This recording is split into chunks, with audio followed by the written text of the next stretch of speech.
Halo guys, jumpa lagi bersama WSS Masa Bercerita. Hari ini aku akan menceritakan sebuah kasus sepasang suami istri yang doyan makan daging. Tapi dagingnya bukan daging biasa, melainkan daging manusia. Trigger warning, kasus ini agak grafis guys, jadi kami mohon kebijakan dari kalian. Sebelum masuk ke ceritanya, jangan lupa klik tombol like and subscribe channel ini dan disebarkan video kami ke teman-teman kalian ya. Bersama saya Aprilia. Sekarang kita mulai masuk ke ceritanya. Ketika Dmitry Bekshev dan Natalia pertama kali bertemu pada tahun 2012, tidak ada yang menyangka bahwa pasangan ini akan menjadi simbol dari sebuah kengerian. Dmitry adalah seorang pecandu alkohol yang berpindah dari satu pekerjaan ke pekerjaan lain tanpa arah yang jelas. Ya, bisa dibilang dia adalah pekerja serabutan. Sementara Natalia memiliki background sebagai buruh dan seorang penjahat kecil yang pernah dipenjara karena perampokan. Mereka bukanlah orang-orang sukses dalam kehidupan, namun takdir mempertemukan mereka dalam hubungan yang sangat kelam. Di dalam pernikahan mereka, keduanya menemukan kecocokan yang unik dan mengerikan. Dmitry adalah seorang yang sangat kasar dan berkemauan lemah berpadu dengan Natalia yang cerdas dan manipulatif.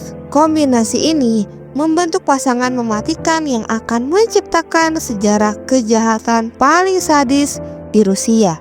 Kisah mengerikan tentang pasangan ini mulai terungkap pada bulan September 2017. Sebuah kebetulan membawa pihak berwenang kepada fakta yang mengejutkan. Saat itu, ada seorang pekerja jalan raya di Krasnodar menemukan sebuah ponsel bekas yang tergeletak di selokan. Saat ia iseng untuk memeriksa perangkat tersebut, ternyata isinya sangatlah mengejutkan dan membuat pekerja tersebut terkejut bukan main.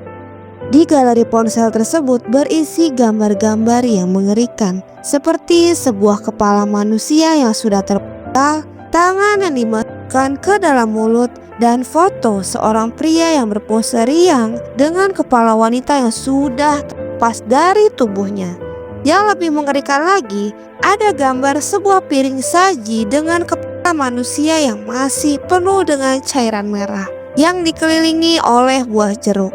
Foto ini diambil sekitar bulan Desember, seolah-olah menjadi hidangan utama dalam perayaan Natal seseorang. Ketakutan akan temuan yang menyeramkan ini, pekerja jalan tersebut segera menyerahkan ponsel itu ke kantor polisi setempat. Tidak ada yang tahu bahwa penemuan ini akan membuka tabir kejahatan kanibalisme yang telah berlangsung selama bertahun-tahun. Penyelidik dengan cepat menelusuri kepemilikan ponsel tersebut dan menemukan bahwa perangkat itu adalah milik Dmitry Bekshev. Saat Dmitry tangkap dan diinterogasi, ia awalnya mengaku tidak bersalah. Dia mengatakan bahwa ia hanya menemukan mayat-mayat tersebut saat sedang mengais-ngais di hutan dan sekedar iseng berfoto bersama tubuh yang telah terpotong-potong. Namun jelas saja dong, penyelidik tidak percaya begitu saja. Setelah didesak, Dmitry akhirnya mengakui sebagai pembunuh dalam foto tersebut. Bahkan ia mengklaim telah membunuh lebih dari 30 orang. Dmitry juga menyebut bahwa ia tidak bekerja sendirian. Istrinya Natalia adalah kaki tangannya yang setia. Dmitry juga menjelaskan bagaimana mereka memilih korbannya. Kebanyakan korban mereka adalah orang asing yang ditemui di situs kencan daring. Mereka mengundang korban ke rumah mereka, lalu membawa mereka ke sebuah gubuk terpencil di pinggiran kota Krasnodar. Di tempat itu, mereka mengeksekusi korban-korbannya hingga tewas sebelum memutilasi tubuhnya. Kadang-kadang mereka bahkan membuat korban tetap hidup dan menyuntik mereka dengan obat penenang sebelum mengguliti tubuh mereka. Mengerikan. Namun itu belum menjadi puncak dari kebrutalan mereka guys. Ada yang lebih parah lagi. Natalia yang bekerja di akademi penerbangan sebagai perawat sering menghabiskan waktu di dapur akademi. Ia memiliki keterampilan memasak yang sangat pintar, dan keterampilan ini ia gunakan untuk tujuan yang sangat mengerikan. Saat penyelidik menggeledah rumah pasangan ini, mereka menemukan potongan tubuh tubuh manusia di dalam kulkas dan freezer.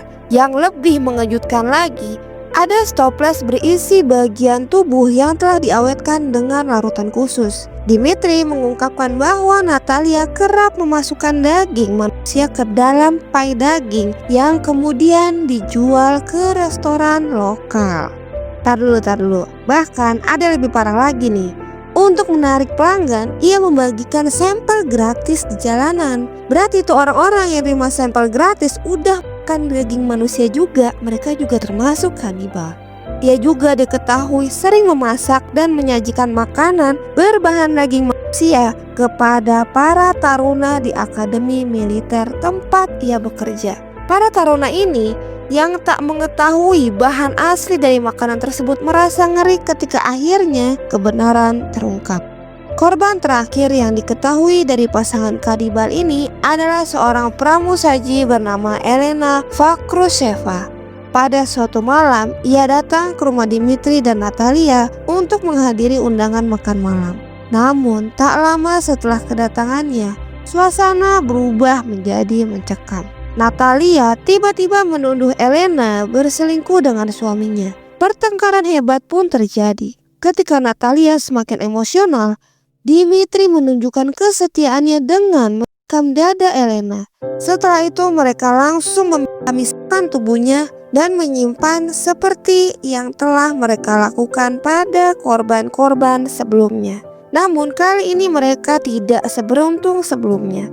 Ponsel Dimitri yang jatuh ke tangan orang lain mengungkapkan kejahatan mereka dan akhirnya mengakhiri teror yang telah berlangsung lama. Ketika polisi menggeledah rumah pasangan ini, mereka mendapati tempat tersebut dalam kondisi yang sangat mengenaskan. Bau busuk memenuhi udara bercampur dengan sisa makanan dan potongan tubuh yang sudah membusuk. Namun pemandangan yang paling mengerikan ada di gubuk yang digunakan sebagai tempat eksekusi. Para penyelidik menggambarkan tempat itu sebagai mimpi buruk di dalam dunia nyata. Dindingnya dipenuhi noda darah, lantainya berantakan dengan tulang belulang dan bau kematian terasa begitu kuat. Akhirnya bukti yang ditemukan di tempat kejadian dan pengakuan Dimitri serta Natalia cukup untuk menyeret mereka ke pengadilan.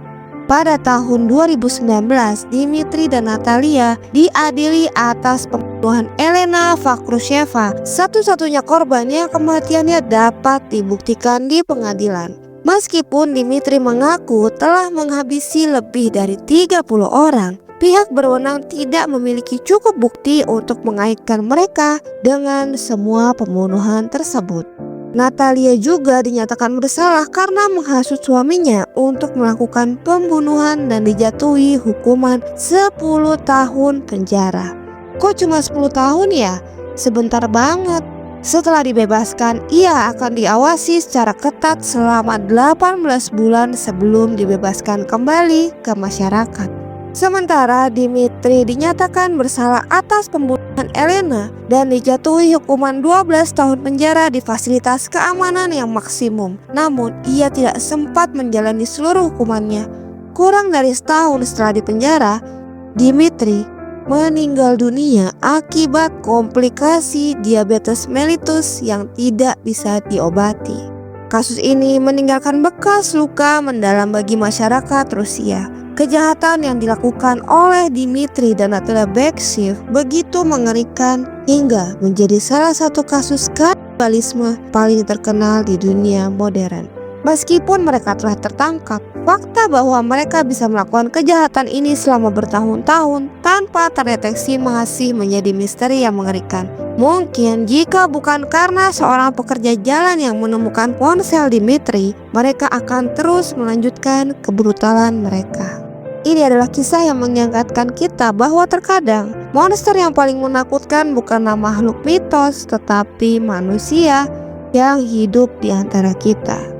Ya, sekian guys, cerita dari kisah pasangan suami istri yang doyan mengolah daging manusia. Terima kasih yang sudah menonton kasus ini. Sampai jumpa di kasus selanjutnya.